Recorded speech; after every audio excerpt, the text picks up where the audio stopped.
Imaginez un village perdu du Jura, où la nuit d'été pulse au son d'une fête agricole. Au cœur de la foule, voici Totonne, 18 ans, roux, clope au bec, l'air d'un voyou qui défie le monde.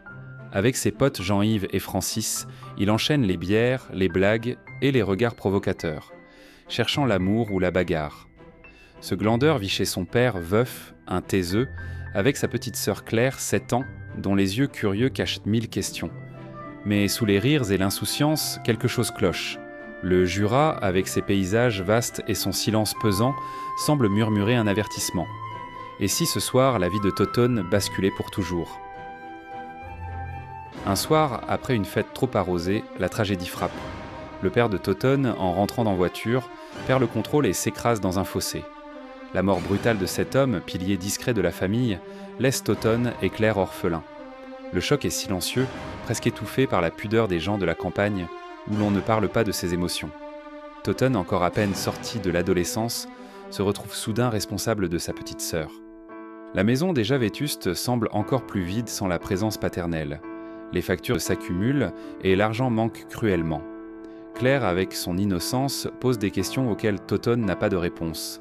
Il la conduit à l'école, souvent en retard, et tente de maintenir une routine. Mais on voit dans ses yeux qu'il est dépassé. Ses amis, toujours là pour une bière ou une blague, ne savent pas comment l'aider face à ce fardeau. Totonne, lui, refuse de s'apitoyer. Il garde sa fierté, son accent jurassien et son humour rugueux, mais une urgence nouvelle pulse en lui. Il doit trouver un moyen de s'en sortir, pour Claire, pour lui, pour ne pas sombrer. C'est alors qu'une idée, aussi folle qu'improbable, germe dans son esprit. Totonne apprend l'existence d'un concours agricole local, où le meilleur comté de la région peut rapporter une médaille d'or et une prime de 30 000 €. Le comté, ce fromage emblématique du Jura, est une institution ici, un art presque sacré. Mais Totonne n'a jamais touché un chaudron de sa vie. Son père en faisait, vaguement, mais lui n'a jamais prêté attention à ces choses-là. Qu'importe. Avec l'audace des désespérés, il décide de se lancer dans la fabrication du meilleur comté, celui qui changera leur vie. Ses amis, d'abord hilars, finissent par embarquer dans l'aventure. Jean-Yves, le costaud au grand cœur, et Francis, le malin toujours prêt à improviser, deviennent ses complices. Leur plan est simple mais bancal, voler du lait chez les voisins, bricoler un fromage dans une cave et espérer un miracle. Totonne, avec son mélange de naïveté et de détermination, y croit dur comme fer. L'arrivée de Marie-Lise, une jeune éleveuse de vaches du coin, vient bouleverser la dynamique. Elle est à la fois revêche et spontanée, une bosseuse qui ne compte pas ses heures à la ferme. Entre elle et Totonne, l'alchimie est immédiate, faite de regards appuyés et de silences chargés. Marie-Lise, qui connaît le monde agricole sur le bout des doigts, devient une alliée précieuse. Elle lui apprend les rudiments de la traite, la rigueur qu'exige le comté, et plus encore, elle lui ouvre les yeux sur un monde où l'effort et la passion peuvent coexister. Leur relation, à la fois crue et tendre, est ponctuée de moments d'intimité maladroits. Marie-Lise, loin d'être une simple figure romantique, incarne une force tranquille, une femme qui s'impose dans un milieu macho sans perdre sa sensibilité. Elle pousse Totonne à se dépasser, à canaliser sa colère et son chagrin dans ce projet insensé. La fabrication du comté devient le cœur du récit, accompagnant l'évolution de Totonne vers l'âge adulte. À travers chaque étape, la traite, le caillage, l'affinage, il se confronte à ses limites, apprend par l'échec et gagne peu à peu en maturité. Au fil des mois, Totonne change. Il apprend à être patient, à écouter, à respecter le rythme du fromage et, par extension, celui de la vie.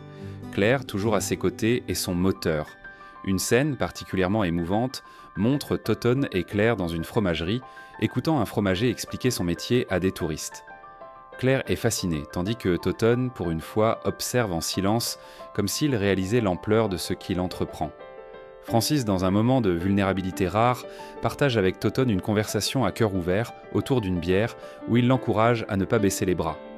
Ces instants où la pudeur masculine se fissure révèlent que la profondeur des liens qui unissent ces jeunes, souvent laissés pour compte par un monde qui ne les regarde pas. Le jour du concours approche et la tension monte.